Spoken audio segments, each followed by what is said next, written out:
کہ عرب کا بادشاہ بنے، ہم تیرے سر پر بادشاہ کا تاج رکھتے ہیں، اس کام کو چھوڑ دے۔ اگر دولت کا طلبگار ہے، تیرے سامنے دولت کے ڈھیر لگا دیتے ہیں، اس کام کو چھوڑ دے۔ آپ نے فرمایا مجھے میرے رب نے نبی بنا کر مبعوث فرمایا، میں تمہیں اللہ کی طرف بلاتا ہوں، خدا کی قسم اگر تم نے اس پیغام پر لبیک کہا تم دارین میں فلاح پا جاؤ گے، اگر میری بات کو نہ مانا میں صبر کروں گا اور اللہ ہمارے درمیان فیصلہ کر دے گا۔ کہا محمد تم باز رہو گے؟ آپ نے فرمایا بیٹھو میں تمہیں کچھ سناتا ہوں۔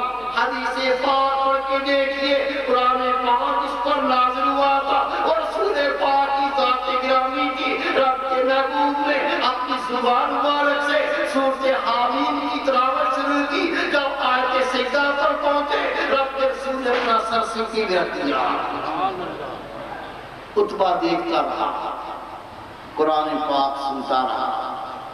میرے محبوب نے فرمایا جو میں نے سنانا تھا سنا دیا، اب تیری مرضی۔ پہلے عتبہ آیا تھا تو سینہ آکڑا ہوا تھا، اب جو کھڑا ہوا تو گردن جھکی ہوئی تھی۔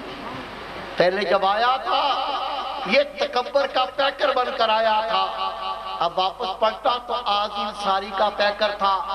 جیسی پلٹا آئیے حدیث پاک پڑھ کے دیکھیے، عرب کے قریش کہتے ہیں، کفار مکہ کہتے ہیں جو عتبہ گیا تھا، ارے وہ عتبہ واپس نہیں آیا، دیکھو نظر کس طرح جھک گئی، دیکھو کس طرح ہنسی کر کے چلتا ہے۔ خدا پاک کی قسم یہ عتبہ وہ نہیں جو عتبہ گیا تھا۔ تھوڑی دیر گزرتی ہے عتبہ واپس پہنچتے ہیں، قریش مکہ کہتے ہیں عتبہ بتاؤ کیا بات ہوئی؟ کہا اگر میری بات کو مانو تو محمد کا پیچھا چھوڑ دو، جو میں کلام ان سے سن کے آیا ہوں رب کی قسم وہ انقلاب لانے والا ہے، تم باز آ جاؤ۔ عرب کی بہت قومیں موجود ہیں، اگر انہوں نے مقابلہ کیا اور محمد کو نعوذ باللہ قتل کیا تمہاری چاہت پوری ہو جائے گی، اور اگر محمد کامیاب ہو گئے تو عرب ہے، عربوں کی دنیا پہ حکمرانی ہو جائے گی۔ ابو جہل کہتا ہے تیرے گھر میں روٹی ختم ہو گئی ہے، محمد کی حمایت کرتا ہے میں تیرے گھر میں کھانا بھیج دوں گا۔ سن کر عتبہ بن ربیع کے تن بدن میں آگ لگ گئی، ناراض ہو کے چلے گئے۔ حدیث پاک میں آتا ہے قریش مکہ کو صبر نہ تھا، کہا جلدی کچھ کر لو۔ آئیے حدیث پاک پڑھ کے دیکھیے، تمام کفار اکٹھے ہو کر مکہ معظمہ میں بیٹھے ہیں، اللہ کے محبوب کو بلایا گیا، یہ باتیں پھر دہرائی گئیں کہ اس دین کو چھوڑ دے، ہماری آبا اجداد کو کافر نہ کہے، ہمارے بتوں کو برا نہ کہے۔ اللہ کے محبوب نے فرمایا جب تک میرے جسم میں جان میں اللہ کا پیغام دیتا رہوں گا اور میں تمہیں کہتا رہوں گا اللہ کے سوا کوئی معبود نہیں اور میں خدا کا رسول ہوں۔ استقامت کی پہاڑ۔ ابو جہل کہنے لگا شاید تم کامیاب نہ ہو، میں نے تو ایک بات سوچ لی ہے۔ کفارہ نے مکہ نے کہا تو نے کیا سوچا ہے؟ کہا میں نے سوچا جب محمد صلی اللہ علیہ وسلم صبح خانہ کعبہ نماز فجر ادا کرنے آئیں گے، میں ایک بڑا پتھر اٹھا کر اس کے سر پر دے ماروں گا، اگر تم چاہو مجھے ان کی قوم کے حوالے کر دینا اور اگر چاہو تو اپنی پناہ میں لے لینا۔ تمام سردار کہتے ہیں رب کی قسم ہم تم ان کے حوالے نہ کریں گے، ہم تمہیں پناہ دیں گے، اگر تم یہ کام کر لو ہمارے سینوں کو ٹھنڈا کر دو گے۔ آئیے حدیث پاک پڑھیے، رات کا وقت آتا ہے، قریش کے مکہ اکٹھے ہو کر یہ تماشا دیکھنا چاہتے ہیں کہ صبح کیا ہوتا ہے، تمام گھات لگا کر بیٹھ گئے اور ابو جہل نے کیا کیا، ایک پتھر رکھ کر وہ بھی بیٹھ گیا۔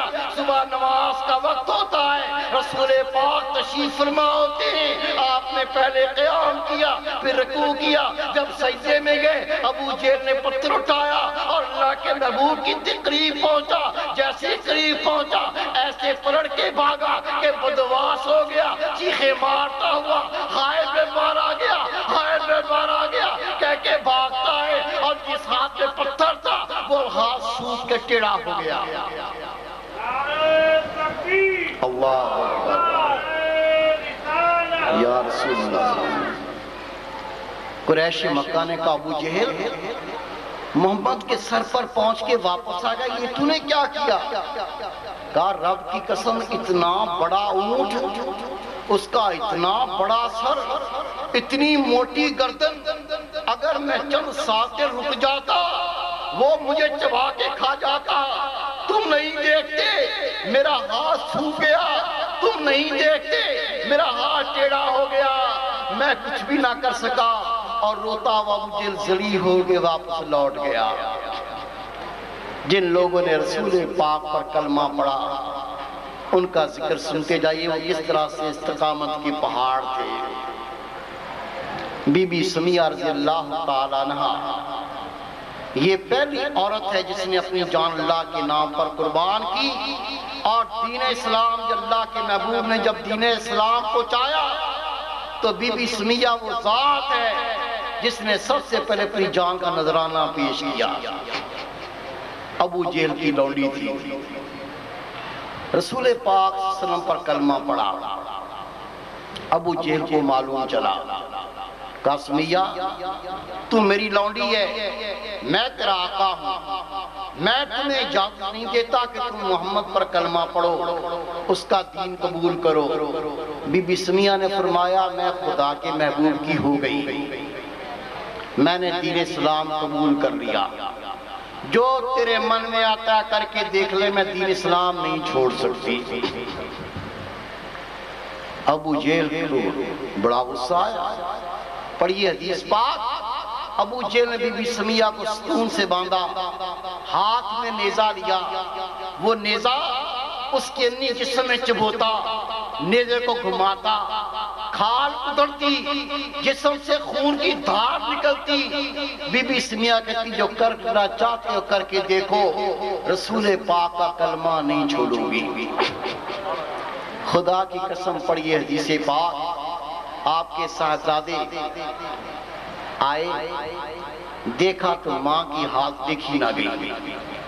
حضرت عمر رضی اللہ تعالیٰ عنہ واپس پلٹ گئے، عرض کی آقا آپ کو معلوم ہے میری امی جان ابو جہل کی لونڈی ہے، اس نے کلمہ پڑھا، اس کی پاداش میں ابو جہل نے امی جان کو ستون سے باندھا ہے، اس کے ہاتھ میں نیزہ ہے، وہ جسم میں چبوتا ہے، اسے گھماتا ہے، کھال ادھڑتی ہے، جسم سے خون کی دھار نکلتی ہے، لیکن امی جان کہتی ہیں میں رسول پاک کا دین نہیں چھوڑوں گی۔ سن کر رسول پاک سے ان کی آنکھوں سے آنسو ٹپکنے لگے، کہا بیٹے جا کر اپنی امی جان کو میرا سلام کہہ۔ نصیب دیکھو اللہ کے رسول کا سلام پہنچ رہا ہے، کہا جا اپنی امی سے میرا سلام کہہ، اور امی سے کہنا اگر اس حال میں تیری جان نکل گئی اللہ بغیر سابقات جنت عطا فرمائے گا۔ اللہ کا پاک کلام پڑھیے، قالوا ربنا اللہ ثم استقاموا، جو اللہ کے بندے اپنے رب کو یاد کرتے ہیں، رب کا دین قبول کرتے ہیں، نیکی کو اپناتے ہیں، پھر ثم استقاموا تتر اللہ الملائکہ اللہ تخافوا ولا تحزنوا، جب ایسی کیفیت آتی ہے ان پر فرشتوں کا نزول ہوتا ہے، وہ کہتے ہیں نہ غم کا نہ خوف کر، اور اس کو جنت کی بشارت دیتے ہیں۔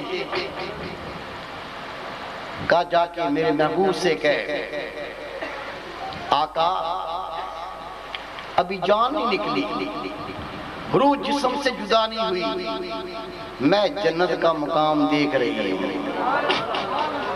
ابو جہل نے دیکھا، اللہ نعرہ رسالہ، یا رسول نعرہ رسالہ، یا رسول۔ ابو جہل نے دیکھا مکہ والے کٹھے ہیں، مکی والوں نے کہا سمیہ جوانی پر رحم کھا، تمہیں پتا ہے ابو جہل کو یہ قبول نہ ہوگا کہ رسول پاک پر تو کلمہ پڑھے، تو ابو جہل کی لونڈی اس کی اطاعت کر۔ بی بی سمیہ نے کہا یہ تو ایک جان ہے، سمیہ کی 1000 جانیں ہوں وہ تو رسول پاک کے قربان کر دے گی۔